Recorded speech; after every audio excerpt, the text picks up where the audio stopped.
Welcome to Horrid and Vicious, a true crime podcast. I'm Coda. And I'm Candy.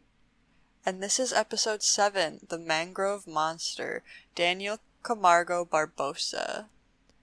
Yes, so this was a listener request from Habib.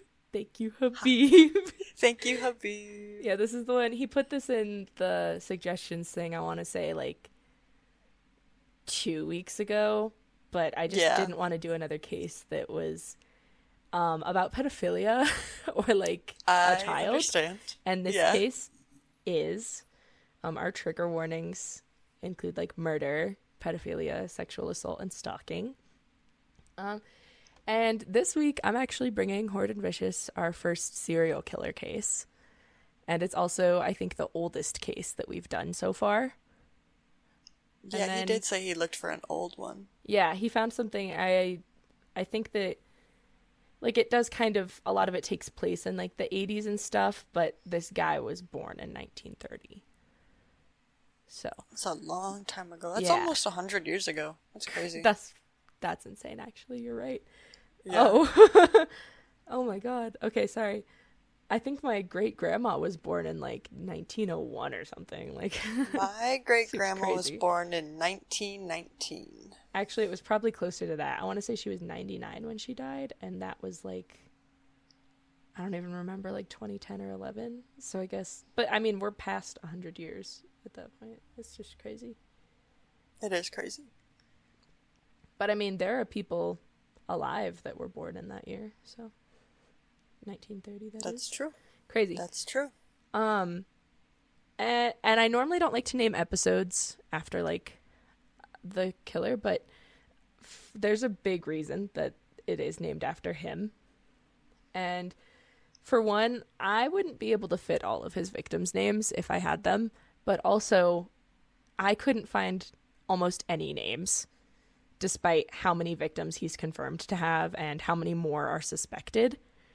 It's also kind of shocking because he's actually the 5th most prolific serial killer in the world for confirmed victims, and he would be even higher on the list if they confirmed the suspected ones too. Gross. And I, despite this, I could hardly find any articles about him. Almost every article that I opened up was the same article copy and pasted. Like literally copy and pasted. That's crazy. Yeah, not different words or anything. It was literally like, I would pull up an article, I'd be like, let me read through this. Oh, it says literally the exact same words. Like, plagiarism. It was all copy and pasted onto multiple websites sort of thing. I found like one thing that would differ sort of thing, but then it would be like literally the same thing in different words, and it would have actually less details sort of thing. So like when most you of copy this your friend's is homework, basically from the first article, if that makes sense, because they were all the same. Fair. That's fair. Yeah, because they were all the same, so you can't pull new information. I tried to watch like some YouTube videos, but they were not great quality, the ones that I saw, and honestly they were all saying pretty much the same things as well. So, but also like I didn't really see any like good quality videos on YouTube about this guy. So he's not somebody that's talked about a lot. Yeah, and one of the things that I read said that they thought maybe he wasn't talked about that much because this took place in Colombia. Which is fair, but also the internet is like an international Yeah, I think it's database, not that so. Yeah, it's I don't know how to explain it. I think it's more of just like you hear a lot about American serial killers and like sometimes British and Australian ones and stuff, but it seems like these like other countries where there's and he killed he's one of the 5th most prolific. And you know what? I looked at the most prolific list and like the top 5, 3 or 4 of them are Colombian. Interesting. I was like, wait a minute. I didn't even know that was a list. I mean, it makes sense that it's a list. I'm going to pull it up real quick because I think it's crazy. Okay. So the very first one took place in Colombia, Ecuador, Venezuela. And then right after that is a guy and his stuff took place Colombia, Peru, Ecuador. Oh. So number 1 and 2, both Colombia and Ecuador. This guy Right. also Colombia and Ecuador. My goodness. Sort of thing. So of the top 5, yeah, so 3 of them, including the guy I'm going to talk about, include Colombia and Ecuador. Wow. And these are people that, like, have killed other... I mean, this guy, he's suspected to have killed over 100 people, not confirmed to. Oh my gosh. But, like, the people above him, like, the first 2 guys both killed at least over 100 people and are suspected to have killed over 300. And again, I mean, all of these guys, it's all, like, children. All of the most prolific serial killers, their victims are children. That's so gross. Like, I'm looking at the top 3, and their notes all start with child murderer and rapist. Like, horrific. Gross. So, it's just so sad, and it's just not talked about enough, considering, like, what they did and, like, how many, like, not just people, but specifically, especially children. How many children were murdered by these people? And it's just not talked about as much because of where they are or where they're from or whatever. It seems shocking to me. I agree. Which, I mean, I'm sure, disgusting. I guess in the true crime community, I'm sure a lot of people know these names, but I just feel like outside of this community, like, just in general, I would think that more people would know who the most prolific serial killer's name is. And I don't think if I asked any of my friends, they would know. I don't know. I think most people would immediately think of Bundy. And he is not high on the list, actually. That's crazy to think about. Yeah. Yeah, it's shocking, actually, how, like, I don't even know if Bundy's on the list, like, quite frankly. That's crazy. Yeah, he's not on the list of most prolific. He's on the list... Let me see. I hate saying it this way, but he's probably on the list of most famous. I hate saying it that way because he's on the list that says 15 to 30 proven victims. The lowest person on the prolific list is 32, but it goes up vastly from there. So, that's crazy to me. I hate that. Like, he is actually not anywhere close. Let's just say, let me tell you, the top guy is proven to have 193 victims. Oh my gosh. But they think he had terrible. over 300. That's terrible. That's just so terrible. Breaks my heart. Oh my god. Sorry. I just read this. Apparently the most prolific serial killer became eligible for parole last year, but he died in October of last year. Good. Which, good riddance, because why is he eligible for parole? I was going to say, how on earth do you become eligible for parole after you do that? This says he was originally sentenced to 1,853 years in prison, but it got reduced because he led police to many of the bodies, and it got reduced from 1,853 years to 22. What? How do you go down from 1,853 to 22? Because you helped them find the body. No, because the bodies wouldn't be there if it wasn't for you. That's not even a year per victim, bro. No, it's not. That's disgusting. That's oh my god. Significantly less than a year per victim even. That's crazy. And he was killing little boys. I think I know who you're talking about, actually. I don't remember his name, but I think I've talked about him before. Probably. But I think, I guess I can understand from the standpoint of, like, getting the victims' families closure. And I mean, and thankfully he fucking died before he could, do more shit. Because honestly, how can you imagine that these people could ever be reformed? If they would have, with that many victims. If they would have released him, he probably would have gotten killed immediately. Yeah. It's sort of those things, like one of those things where if it's not Gen Pop justice, it's general public. You're gonna justice. Actually, this case, it's gonna really upset you, but I do think you're gonna be, a little bit not necessarily happy. I don't know if that's the right word, but I think you're gonna. I don't know how to explain it, but the ending you're gonna be okay with. Okay, but I'm not okay with it right now. Obviously, you're not gonna be okay with everything else that happens until then. I'm not okay with any of these people I haven't doing even anything gotten that they into do. the story about the guy that we're here to talk about yet. And I'm This ready is to throw just- hands with him. Yeah, I mean, it's already it's a horrific kind of thing that happens here. Every week we get on this podcast, and I'm just ready to fight whoever. Also, just as a precursor, since this is a Colombia thing, if I mess up the pronunciations, I am so sorry. I did put little things in here. I looked up pronunciations for things I didn't know, and I put little like notes to try to do my best, but I probably will still fuck them up. I am so white. That's so like bad. I don't have any other way to explain it other than that, but like I took Spanish and stuff, and I feel like I could try to say it in the Colombian accent, but I feel like that's going to sound even worse than if I just say it as a white person saying it. I think you should just try to pronounce it the best you can. Yeah, I'm not going to try to do like notes. an accent or anything like they do, because I don't want to sound even worse. I think that's just going to sound bad from me. I agree. But yeah, my point here being, I might mess up, and I'm sorry if I do. Apology accepted. Yeah. So, to get us started here, Daniel Camargo Barbosa was born on January 22nd, obviously 1930, like I said before, in the Cundinamarca department of Colombia.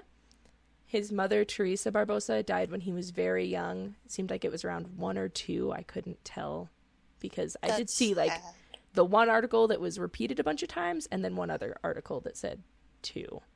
But the one that was repeated a bunch of times said, like, by the time he was 1, she passed. It could go either way. And then his father, Daniel Camargo Barceno, remarried to another woman named Dioselina Fernandez. And due to her own fertility issues, she wreaked havoc in young Daniel's life.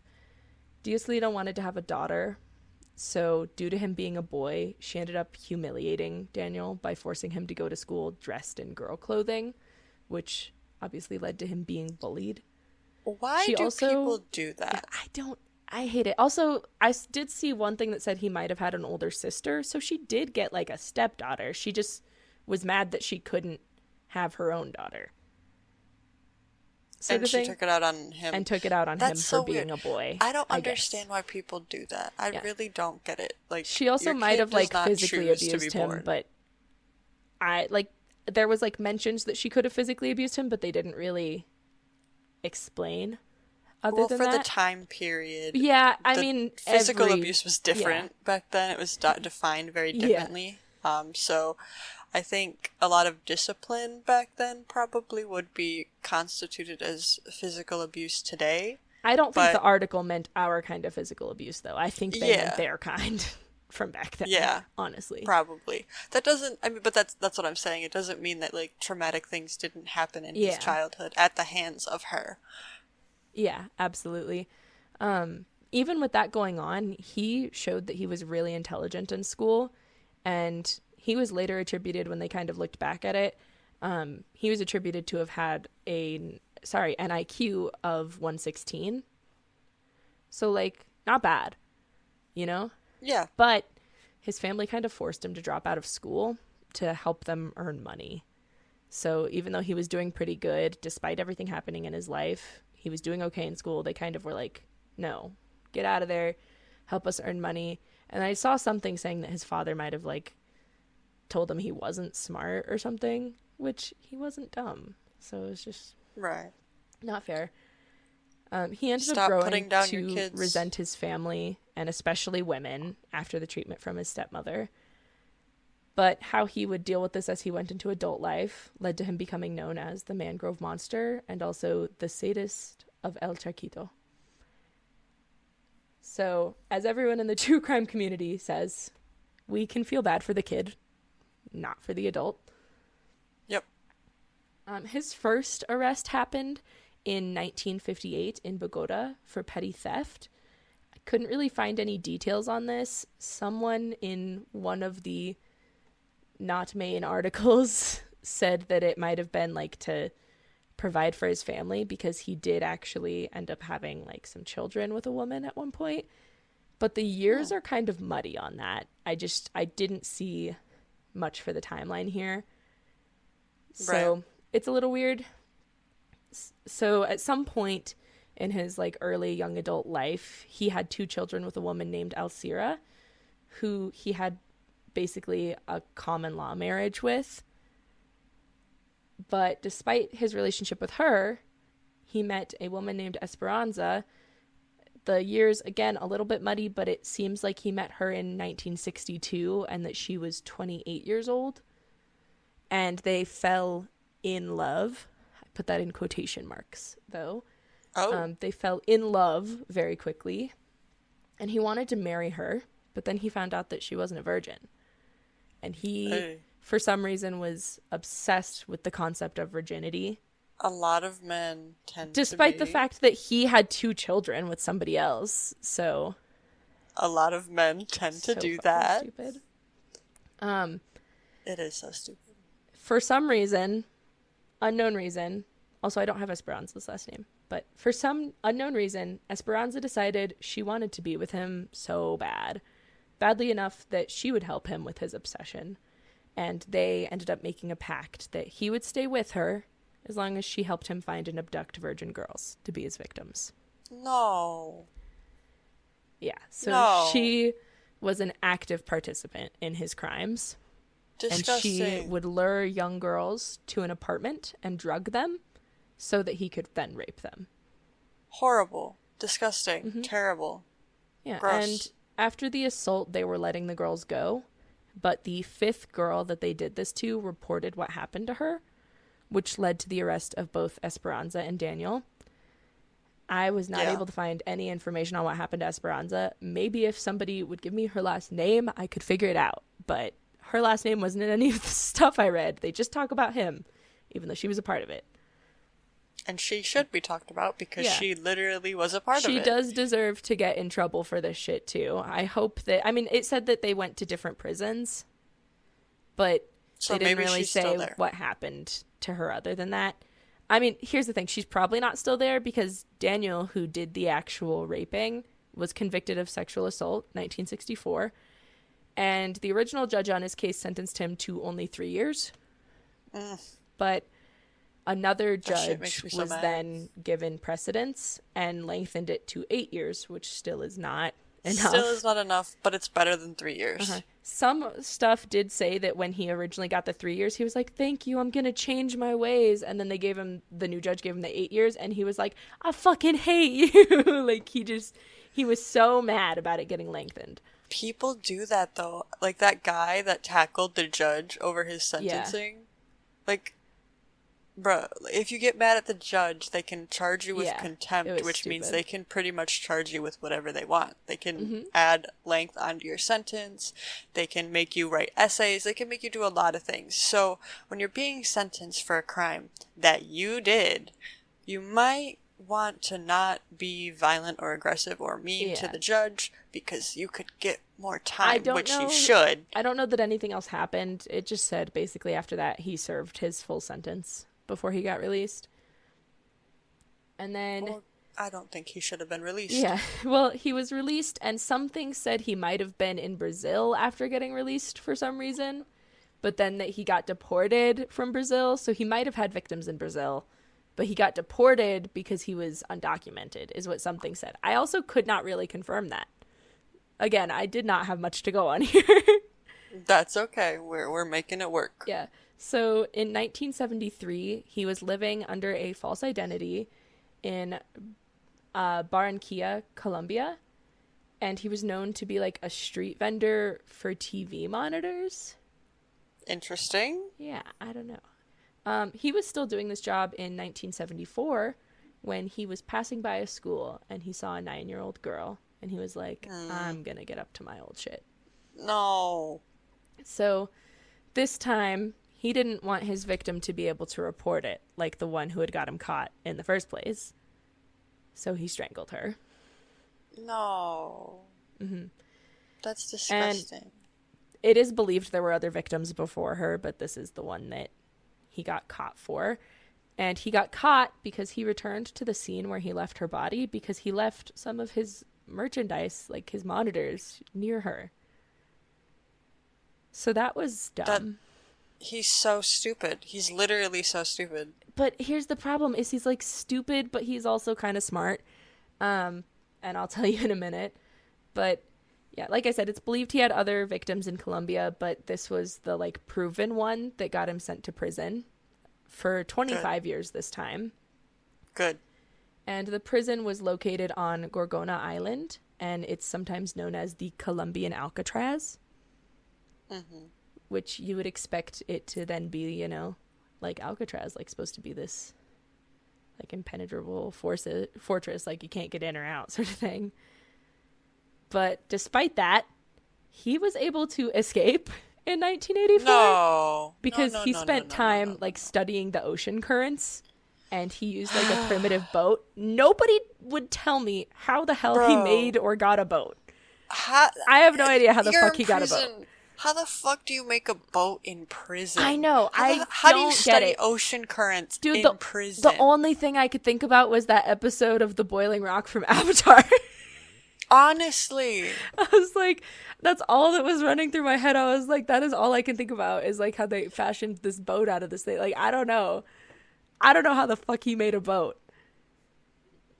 I mean, I get that, like, prisons or in like other countries are different. Like, how did you do are this? different than American prisons, but like if you're in prison for murder, I feel like they're not giving you the same resources they're giving people that are in there for like drugs or like stealing. Well, and then it's also like it's known as the Colombian Alcatraz. Alcatraz is like super high security. What do you mean? How do you make a boat? I don't know. But, I mean, then he goes out on this boat in the ocean, and the authorities are like, there's no way he's going to live out there. Like, he's on this little primitive boat in the ocean. Like, he's going to get killed or eaten by sharks or something. They just assume he's dead. I wish. No. Yeah. No, go after him in a not They're primitive like, boat. he clearly Get is going to die. He's clearly dead. So he's falsely reported dead. No. No. He outsmarted them. It was so stupid. I'm so mad. No, that's so... No. No. Based on them just assuming he was dead and not doing much follow-up there, I think it might have been actually quite easy to outsmart them. Maybe that's why he was able to make a fucking boat. Yeah. Yeah. He's like, obviously. Can I get some wood? And they're like, why? And he's like, obviously I'm gonna make a boat and get out of here. And they're like, haha, you're funny, Daniel. Yeah, I'll get you some. Like, I just want to understand. Like... Did they just not believe it? Like, what happened? How did he get the materials? They're like, oh yeah, he's for sure gonna die, but we'll just watch him leave. Like, we're not gonna try to get him back. I don't know, like, anything. Maybe he got further than expected. I don't know. They have to have boats there, though, because how do they transport people to and from the island? Exactly. They have to have ways for the people who work there to go around, right? So exactly. So why didn't they hop in one of their boats and get his and ass? It's the 80s. Like, it's not like you're on, like, a fucking sailboat that, like, you can't control. Like, you can control your boat. Hear me out. You take the boat, you run into the primitive boat, and you run him over. And that way then you'll know he's dead. Officially confirmed dead, because you can look at him in the water dead. As they should have done, or they should have put him back in jail. But instead they let him build a boat, study ocean currents, and escape. Yeah, I don't know. And they were like, yeah, he's dead. There's no specifics. I don't know how the fuck he managed it. It seems insane to me. I'm so upset. Yeah. That's so stupid. I'm so upset. Agree. He decided not to stay in Colombia after this. With his little boat, he made it to Quito, Ecuador, and he traveled through a few cities in Ecuador, including Guayaquil and Quevedo, where on December 18th, in Quevedo, 1984, he abducted a 9-year-old girl, and the very next day, a 10-year-old girl went missing too. No. They didn't have specific dates for other missing girls for me here, but they did have those. He would specifically go after, like, young, poor girls that were looking for work. And he would lie and manipulate them in believing that he needed help to find somebody. And something said that he would say, like, that he was a foreigner and he was trying to find, like, this priest or something.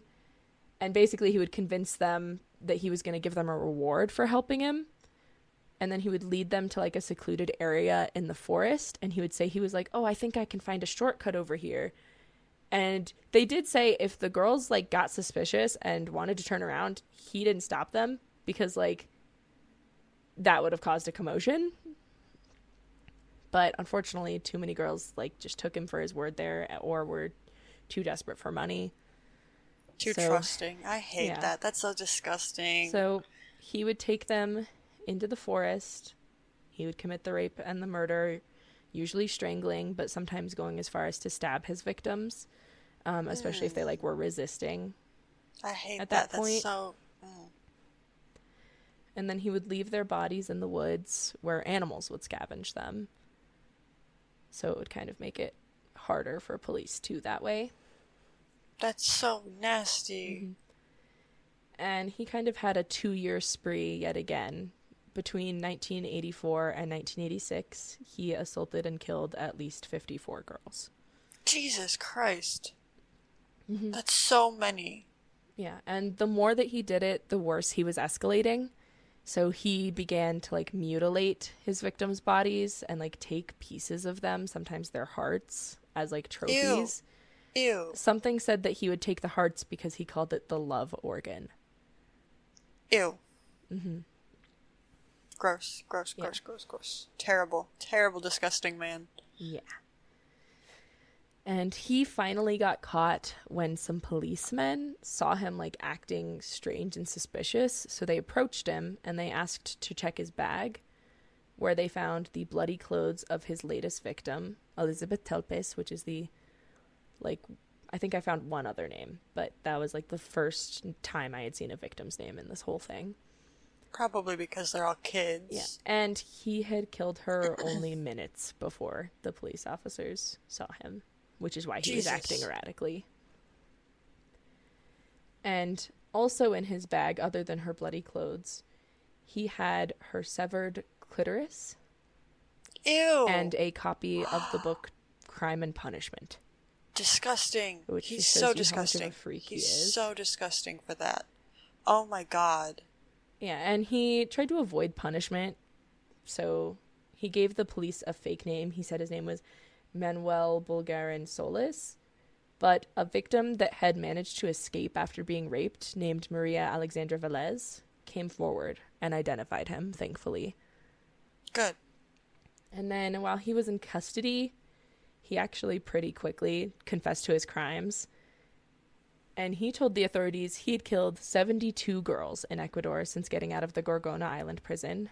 And he even led them to the areas where he left some of the bodies so that the authorities could recover any that they hadn't found yet. That's so gross. He's so gross. I'm glad he confessed, because lock his ass up and throw away the key. And burn him. Yeah, they said in the articles, like, he was not remorseful. He was super calm the entire time. He just calmly was like, yeah, I killed a bunch of girls, by the way. That's so fucked up. And he, like, showed them where the bodies were and didn't seem affected at all. Disgusting. Yeah. And between, like, his mutilation and also wild animals being in the forest, most, if not all, of the bodies were dismembered. And he also admitted to the police that he wanted young virgin girls specifically because they cried. Ew! That's so nasty. Mm-hmm. That's disgusting. That's so gross. I hate it. Mm-hmm. It makes my skin crawl. It makes my heart break. It's disgusting. And just thinking of those poor little girls going through that. I know. And he claimed that his reasoning for murder was to get revenge on women, because he just thought that women didn't know their place and didn't act how he wanted. But those weren't women, those were girls. Those were little girls, yeah. Those were children. Yeah, no matter what, it's terrible. But especially, like, you're mad at women, so you kill the little girls who haven't even gotten to the chance to be women. It's not even that. He was mad at one specific woman. Yeah. And that was his stepmom. It's... So here's a part that you're not gonna love. Unfortunately, even with all of the evidence, the system in Ecuador doesn't allow for a greater, they don't have a great enough punishment here. In this case, the maximum sentence available was 16 years. What? So he was sentenced to that, as the maximum sentence, but it's only 16 years. No. Yeah.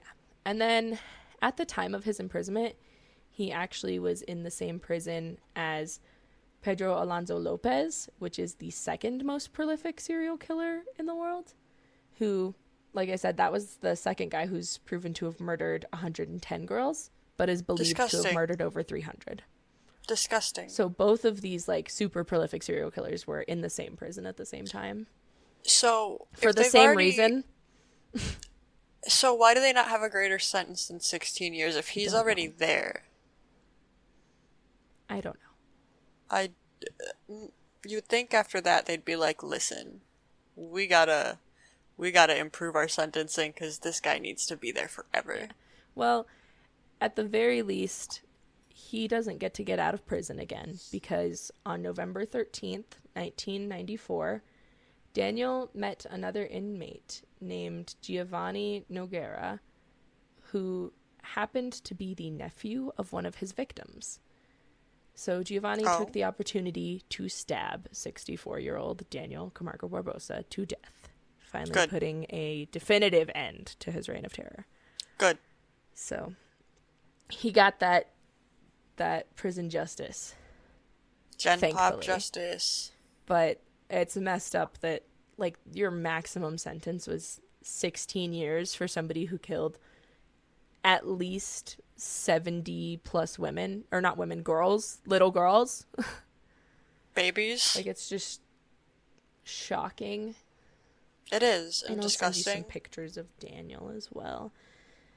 But you know what's something I've seen also a lot of times in these is that all the articles, they always call them by, like, their last name during the articles. And I refuse to do that because calling somebody by their last name throughout things is supposed to be a sign of respect. And I have no respect for these motherfuckers. Agree. However, I do know, I learned this in Spanish. I don't know if it's true for places like Colombia and Ecuador. But their first names are a sign of respect. So, like, you would call your teacher by their first name. But yeah, this guy is disgusting. It's in like any article that I read about any, like, oh yeah, that's true. That's true. Serial killers, like, they talk about Jeffrey Dahmer. People call him Dahmer. I'm not calling him that's Dahmer. Jeffrey. That's Jeffrey. In the most derogatory way that I can say it, that's met a good Jeffrey. Actually. Maddie's gonna love this part of the podcast because we're... Maddie, let's talk about this. We hate Jeffrey Dahmer. We hate Jeffrey Dahmer. That's unrelated.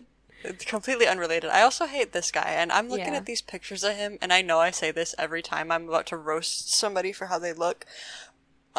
But when they've done something like this, you can see the evil in them, and I think it manifests into their physical, appearance. Yeah. Because they're evil. Yeah, that first one is from when he was arrested in 1958. So I have no details on it, but I somehow have his mugshot. I was gonna say, he's a lot younger. I forgot her name. But the woman that was helping him, Esperanza. That's who you chose. Right? This is the guy you were like, I'm gonna risk it all for him. This is your man. He needs Look at plastic the screen. surgery on his fucking jaw. This is how characters look when you try to make a character in, like, a early 2000s game. Yeah. Like, but he's also just evil and I can see it. Yeah. And looking at him makes me want to vomit. I don't like this second picture where he's older and there's, like, the grass and stuff around him. They didn't say where it's from, but when I look at it, it just makes me think, like, the grassy stuff makes me think that it's the scene. Exactly. Yeah. Like it, and that freaks me out too. And I think it's partially his facial expression because he was willing to, like, risk it all for. That's what I'm saying. No, like, literally could be the most attractive man in the world, and I'm not gonna do that. Yeah, like, but especially somebody who's ugly. If Kyle asked me to do that shit, I would call 911. Of what he did, but I look at him and I'm like, he's ugly. So I don't know. I think it's because, like I said, when somebody is evil and you know they're evil, they're not going to look attractive to you. Yeah, I have never found any serial killer, anybody that's, like, abducted, raped, whatever, I've never found any of them attractive. Yeah. Because how do you take somebody that you know escaped from a prison where they were sentenced for 25 years and you sentenced them to 16? Why didn't he get, like, deported again?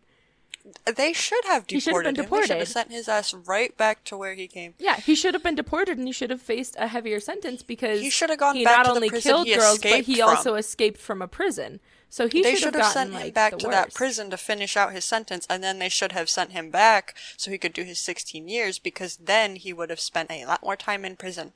But maybe it wouldn't have lined up correctly for the other guy to kill him. That's true. So, I mean, at least Karma. this way it lined up that, you know, He got murdered. The nephew of one of his victims happened to be there and was able to, you know, bring some peace to their family, probably. Yeah, and to By all the doing victims' that, you know? families, because now this monster can't build a boat and escape from prison again. It is especially poetic that it is a family member who got to do it, you know? It's not just like somebody found out he was a gross guy and killed him. It's like somebody in the family got to bring justice to their family member. And I'm glad that happened to him. I think that more family members should be able to get justice. I agree. I think that if a guy does something to your child, you should be allowed to do whatever you need to him. It reminds me of some trial. I think it was like a volleyball coach or something, where the father, like, he was on the stand and he was like, "Judge, please just give me a minute alone in a room with this man." I think he said 5 minutes, and the judge was like, "I'm sorry, I can't." And this man was begging. He's like, "Dude, not even 5 minutes, just give me one. Come on. Just give me 1 minute alone in a room with this man, please. This is my daughter." There's this one case, and I kind of want to talk about it later on another episode maybe, but this, like, father that shot the guy that had, like, raped his son. And I think everybody knows it because it was actually televised sort of thing. Like, it was on live Oh, TV. yeah. Yep. I think I know who you're talking about. I think everybody does. But it's such an interesting case, so I do kind of want to talk about it. But fair. Me and Skylar were actually talking about this a couple weeks ago. He mentioned it because we were talking about, like, when, you know, making a bad choice when I am willing to excuse it sort of thing. So I have, you know, I always think, like, killing somebody is, like, one of the worst things in the world you could do. Yes, basically. I agree. And I don't think that it's right to kill people. But I also absolutely agree with the fact that that father did not get jail time. I do too. And it's one of those things where, like, I think that people who kill people in general should do jail time. And, like, you can't even just say, oh, like, they need to have a reason. Because, like, reasons can, like, having a good reason, like, that's subjective. But yeah, I am willing to say that I am completely fine with being subjective and saying that I think that pedophiles deserve to get murdered. And I think that child killers deserve to get murdered. I agree. Like, you think you can do that, you deserve to have it right back. And you deserve it 10 times worse. Exactly, which is why I'm such a big fan of Gen Pop justice. There are situations where I can understand why somebody would kill someone, and that I think that it might kind of be deserved. But I can still say that I don't think killing is ever right. Yeah. But something being right doesn't mean it's not deserved. Especially in this case, I think it was very deserved. Exactly. Very, very deserved. Yeah, I feel like I just had such little info. I feel like so much happened in such a small time with how much I talked about this case. Yeah. Like, so many people died, and I had, like, 2 instances that I could say.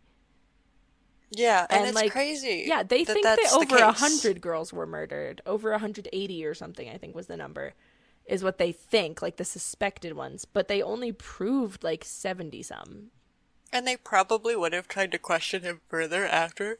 Mm-hmm. Oh, he probably wouldn't have given into those ones. I think he only told them about, like, the Ecuador ones. But there are other ones before that are believed to have happened. And it sucks that we can't prove, you know? Because even with DNA testing where it is today, when it's just bones, you don't have much to go off of, unfortunately. Well, and if you don't know, like, you know, exactly what happened, if you don't even know the identity of the victim, like, right. Because, you know, there are people who will go missing, but if the stuff's all decomposed and scavenged by animals and basically picked clean. Like, you can't say, this is the skeleton of this girl, because you have to have the proof. You have to have the evidence of that being her. So there are some cases where they've discovered that a skull was somebody's because of, like, testing something in it. I don't or understand dental records. Stuff. I know that they can tell a lot from dental records. Not everybody has dental records, especially if you're looking at in the 1900s in, like, a poor area. Right. You know, so if he's going to, like, these areas where it's literally just a bunch of poor people, then disgusting. I mean, they disgusting probably don't have the same things. So it's disgusting that he would even do it in general. But yeah, the way that he didn't even try to hide the bodies. He just knew that animals would pick them clean and nobody would be able to identify them or even know what happened to them. They found, like, some of the bodies, and there were so many that they thought it was a gang. I didn't find much information about it other than that. But there were enough bodies with, like, that same kind of MO that they were just like, we think this is a gang. There's so many of them. But then it's like, I've never known a gang that just kills little girls, mind you. Yeah. Like, the only time I've heard of gangs killing people is, like, other gangs. Or, like, they have an enemy. Families your enemy isn't little girls. You know? Usually even people, like, who, like we said before, like, criminals.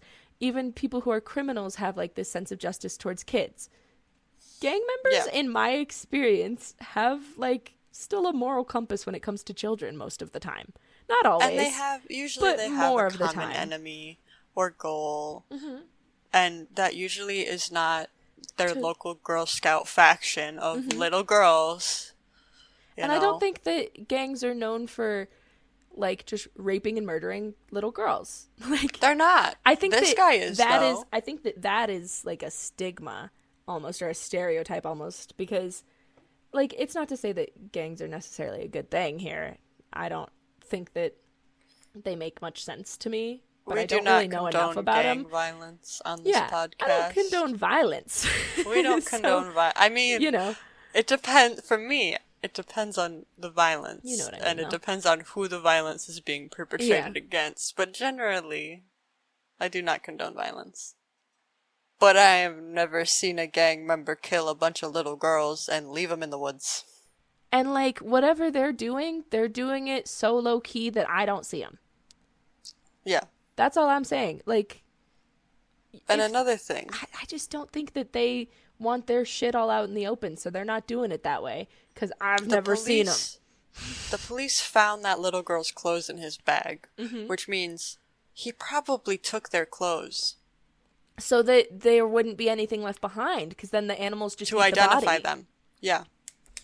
Exactly. So, somewhere in this man's home or wherever he was staying, or somewhere, unless he, like, burned them. Unless he burned them. But if he liked to keep trophies, I doubt. Yeah. I mean, I don't know if he genuinely kept that stuff. They mentioned, like, him. I mean, obviously he had a clitoris in his bag, and he was, like, that's not dismembering and cutting out hearts and stuff. So I would. Yeah. I mean, it seems like he was taking trophies. I guess they didn't say if they searched where he was living or anything. I don't know if he had a home. Maybe he didn't have a home. Because they did talk about him, like, living off of, like, selling some of his victims' items, potentially. See? So there's that, too, that could have happened. It was hard to say for sure. They don't give me a lot of details. I don't know. I wish there was more details, but at the same time, I also am glad that he's dead, and Yeah, at the very least, there's, like, some form of justice there. Yep. I wish that the system was better. Also, they said that 16 was the most they could do at the time. Like, that was the highest possible at the time. I think it has gone up since then. I probably should look It probably has. Let me check real quick. So I guess the maximum sentence is still only 25. But it's better than 16. It's definitely better. I think you should be able to have life sentence there. I agree. I agree about that. especially with cases in Colombia, like it's this. 60 years. So that's basically a life sentence if you're already like middle-aged. Yeah. So if they had deported him back to Colombia, he would have had a bigger sentence for sure. Regardless, I think, he got served with justice. Mm-hmm. A little too Hopefully late. the other guy did. I didn't research him because he's not who my case was about. But he was also in prison at the same time. I hope they both got murdered in prison. Yeah. It's what she deserves. Because, I mean, if the one guy's there for 16 years, the other guy can't be there for more than that either. So. Right. Which is why I think they probably should have, expanded their sentencing after the first guy. Yeah, I'm not sure exactly how it went down when that guy got caught or whatever. Glad that he did at some extent, I guess. Yeah. Agree. It'd be irritating me, though. It does. The justice system sometimes be irritating me, too. Mm-hmm. Well, and, like, only 8 years for the first one. And then, like, the first then one he should have goes been to life. what's supposed to be, like, a high-security prison, and it's still not high security. He literally manages to escape. Like, that's crazy. In a boat. Insane. And he was studying ocean currents. On his little boat. How are you studying ocean currents? I don't know. That's all the article article said. How are you building a boat in prison?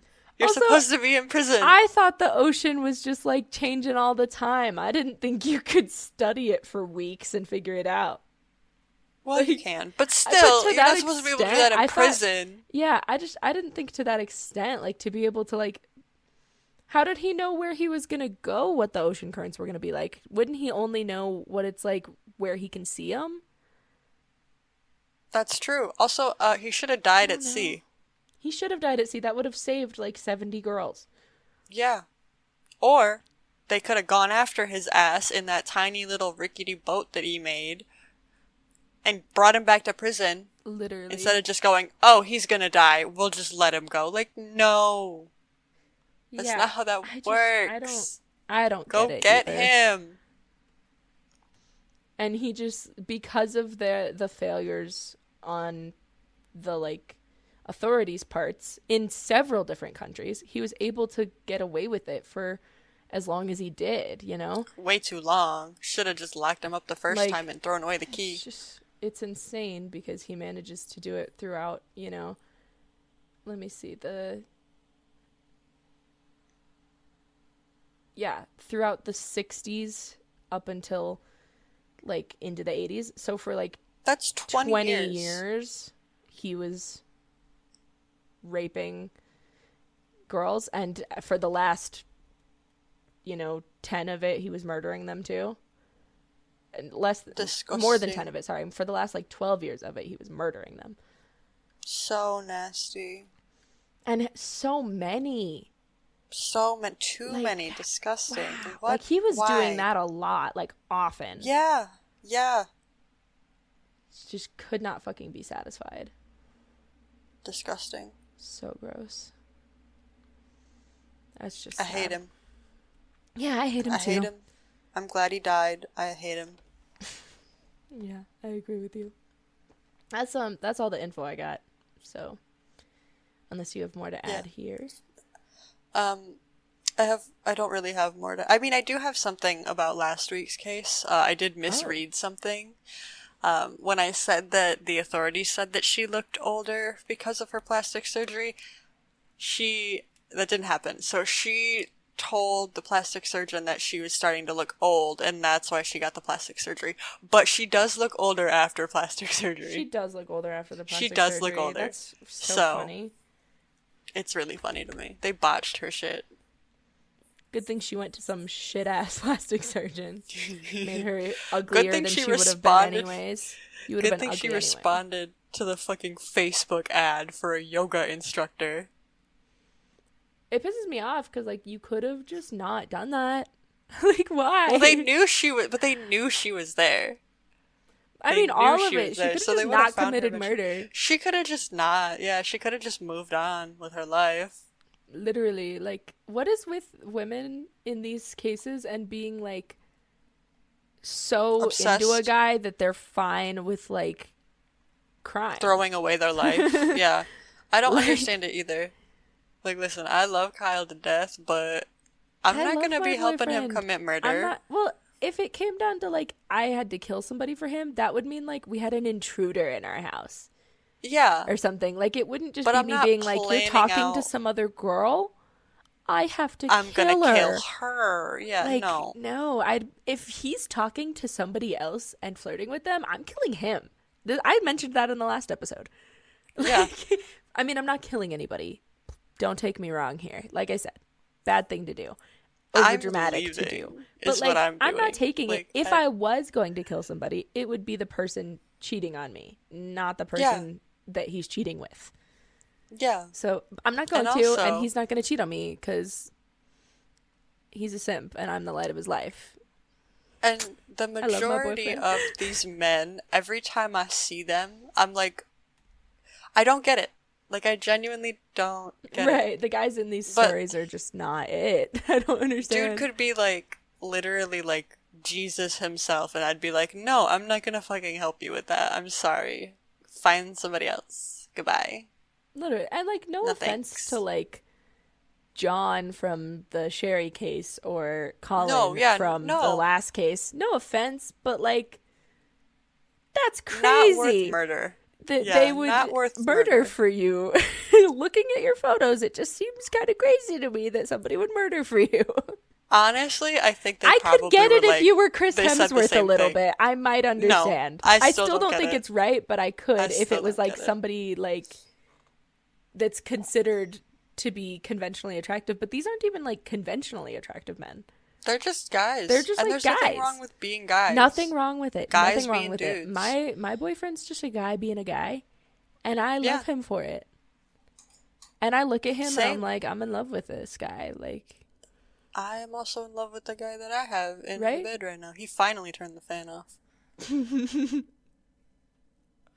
But, I just... Okay, I understand that people do crazy things when they love somebody. I can actually understand But- the last two cases better than the woman in this one, at least. Yeah. Because it's yeah. some jealousy thing. But Esperanza, what are you doing, girl? Come on, You're girl. helping him rape children? That's what you You're want to helping do? him? You're helping him? Yeah. And he's the And also- ugliest fucking guy. Not to As say soon that- as he said that that's what he would have wanted to don't do, know. she should have been like, you know what? She's I like, you just know don't what? have I think feelings we for should you talk anymore. about I this just- later. I'm gonna be right back. I'll be right I have back. to And she go comes back do with a police something officer. real quick. I just have to go real quick. I have to go do something real quick. She It's comes back completely with a unrelated to this microphone, like conversation. tape recorder. No, She for real. comes She's like, back, "Can we but talk with a about this again?" wire. Fact. But I just, like, if that would have happened, this whole thing would have been prevented. And also, she would not have ruined her own life over this guy.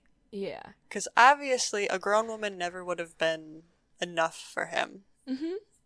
Well, Because obviously, nothing he's a would have been enough for pedophile. him because And otherwise he he's would have just had one disgusting. kid. Like nothing's enough for him.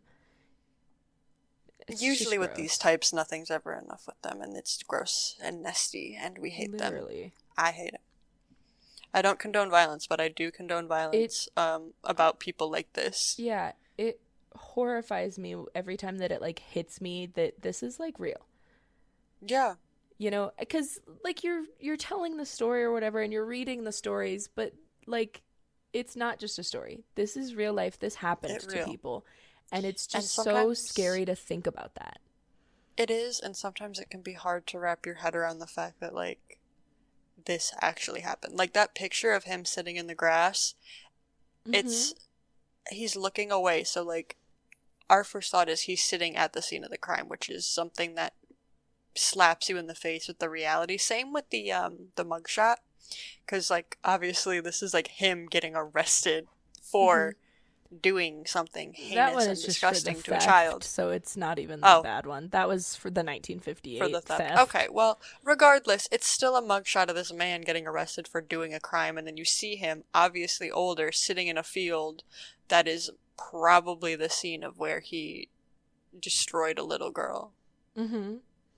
It's just so so scary to think about. And it scares me the more that I think about it. Like, when I think about, like, the future that I want for myself, like, wanting to have a kid or whatever, like, it's so scary to think about, like, not being able to protect them, to think about how these parents feel in these. Yeah. Even if my kid was a grown adult, like, when they're, like, with Sherry or with Mo last time, like, even when your kid's an adult, I still can't imagine, like, what if I even got to the point where my kid was a full-grown adult and I believe that they can take care of themselves and stuff, and something could happen to them then. Like with Scott Radigan, where you don't have any closure with that one, and it's in a day and age where everybody's always recording something at some point, and you still don't have answers. So it's like, even at this point, like, we have a lot more than we did, but some people are still getting away with terrible things. Yep. And it's so scary to think about, like, bringing a life into that world. Yeah, where things are like this. Terrifying. And I mean, that's something that I didn't think about until I really got into true crime. Like, obviously I knew that this stuff existed and happened, but it didn't really, I didn't think about it that in depth until I got more into the true crime community. Mm-hmm. But before, my concern was like, oh, what if I have a kid and I, like, pass on mental illnesses and then they, like, are sad, sort of thing. I was worried about that, which is still, like, a valid concern, I think, too, because, like, my mom has depression, and my mom's mom, not to spill everything, trigger warning, suicide, but my mom's mother, like, killed herself when my mom was a teenager. So, like, and then my mom has had depression, and then I've had depression. So I'm like, I think there's got to be something genetic going on here. Like, yeah. So that concerns me that there's the potential of me passing that on too. And I'm like, wow, what if I had a kid and they, like, killed themselves? Oh my God, like, how terrible that would be, because I thought about killing myself at 12. And I think if I saw a 12-year-old now, I'd just think that's a baby. That is a baby. So to imagine a 12-year-old, they don't even have to kill themselves, but to imagine a 12-year-old wanting to kill themselves makes me sad. Makes me very sad, looking back at pictures of me at that age, I'm like, and I wanted to kill myself during this? That's crazy. Yeah. Mm-hmm. Like, it's just, and then, like, then there's that, and that's always a concern that I've had. And then I get to the, like, now I'm in the true crime community, and I'm like, somebody else could kill them. And then, even worse, what if I try to do everything right? Because some of these people had shitty childhoods and they let that shape them, even though there are plenty of people who have shitty childhoods and don't let it turn them into monsters. But some people have fine childhoods, you know? Nothing wrong. And they turn into these kinds of people. What if I had a child and they became one of these people? I'll tell you right now, if my child ever becomes one of these people, if my child became one of these people, I would end them myself. But quite frankly, I rush you into this world. Think about that happening. You know what I mean? Late term. Yep. It's just scary to think that some people literally are just born with evil in them, because some people I've heard too many stories where, you know, literally their childhoods were normal, and they will even say, you know, my childhood was normal. My parents didn't hit me. We lived a good life. We had enough money to afford things. I had good things. I just wanted to kill people. And it's like, that's scary. It's disgusting. It's to think about, like, you can do everything right and some people are just evil. Yep. Like, and like the first case, like John and, wow, why did I forget his name? Was it Robert? Yeah, I want to say. So Robert had, like, a kind of shitty childhood, and he ended up, you know, growing up and getting better after going through that, like, rehabilitation. Whereas John, who had, like, you know, still some trauma, but not nearly as much as Robert, John ended up just being the evil guy. Yeah. You know? So some people truly are just born evil. And also, even if you have abuse in your life, there's still no excuse, obviously, for, agreed, you know, then using that to become evil. Just because there was something evil that happened to you doesn't mean you should then become evil. You're becoming just as bad or worse in a lot of cases. Which is why I don't understand, and this is jumping back to Gypsy Rose, why people are so mad at her. Mm-hmm. Like, she literally had to do what she had to do to escape the situation where she was being murdered. You know? And now she's just, like, trying to live her life. Yeah. That's it. I think something scary that I actually have thought about, this is back with her case again, something scary I thought about is, like, she wants to have a kid someday. If her kid ever gets sick, ever, everybody's going to think she's faking it. Yeah. She can't tell anyone if her kid gets sick. What if her kid actually got cancer? Because that could fucking happen.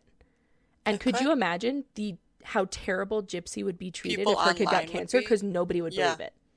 That would be awful. Everybody would think she was also doing Munchausen. Like, yeah. I kind of hope that she doesn't have a child, because I don't want her to go through that. Because if she does, if anything at all goes wrong with that child, she is never, ever going to be able to live. Which is not People are going to fair. prosecute her. I thought about that the other day. Like, it's really not fair to her. Exactly. 100% not fair. She just was trying to escape, and people are they're already comparing her to her mother, so. Yeah. Well, and some people were saying, like, that her husband looks like her mom and stuff, and I was like, honestly, I kind of see it. But I kind of see it, but that's such a weird thing to say about somebody's husband. Yeah, it is weird. And I think my only concern is, like, his age and, like, the way that he reached out to her. I just worry that I hope that she's in a good situation, but also she's an adult, so it's her business who she's going to be with. I just hope that he is, like, the wholesome guy that he supposedly is. I just worry about it because, I mean, like, I don't know if you've seen his Instagram, like, the way that he, like, takes photos. Like, he posts, like, he never left the, like, teenager Instagram phase, which, I mean, just like what I was saying before, but he just looks, people he's acting like a kid on there almost. Like, he takes the selfies the way that I did when I was 12 on Instagram. I think a lot of some of the older generation does that. I just worry about it with, like, and, like, the age and stuff. Yeah, it worries me a little, but it's also not my business, is what I've kind of come down to. As long as she's happy and safe, that's what's important. And I hope that she is. The D is fire, so. Yeah, according to her. You know what? According to her. I think that if you love somebody, like, the D's gonna be fire. Yeah, it is. I don't gotta be, like, big or whatever. It could be. I don't know him. But I'm just saying in general, I think people focus a lot on, like, things that they don't necessarily need to. They focus a lot on things that, like, are size, I've noticed, like height, hand size, D size, you know what? boob size, butt size. Who gives a shit? Everybody's a different size. If they know what they're doing and they listen to what you want, you're gonna have a decent sex life. So, got a little off track again at the end here, but that's all I've got for this case. So we'll bring this episode of Horrid and Vicious to an end. Yes, for now. Yeah, for now. And we'll see everybody next week again with Coda's next case. We'll see you next week. It will be my episode. Thank you, Habib, for the suggestion. Yes, thank you, Habib. We love you. It's much appreciated. All right. And if anybody else wants to suggest a case, just let us know in the Discord server. Yeah. Also, I'm probably going to edit the things in the Discord server, but if you wanted to submit anonymously and not in the chat on the Discord server, you can also, like, message me or probably message Coda anytime if you, like, want somebody specifically to do your case. You can also message the Instagram as well. Yeah, you could message us privately. Oh, the Instagram's a good idea too. But you could message us privately on there, and if you don't want us to include your name, like, let us know and we don't have to do that. But if you want us to say, hey, this person suggested it, we gladly will as well. Yeah. So, yeah. Yeah. Bye, I guess. Bye.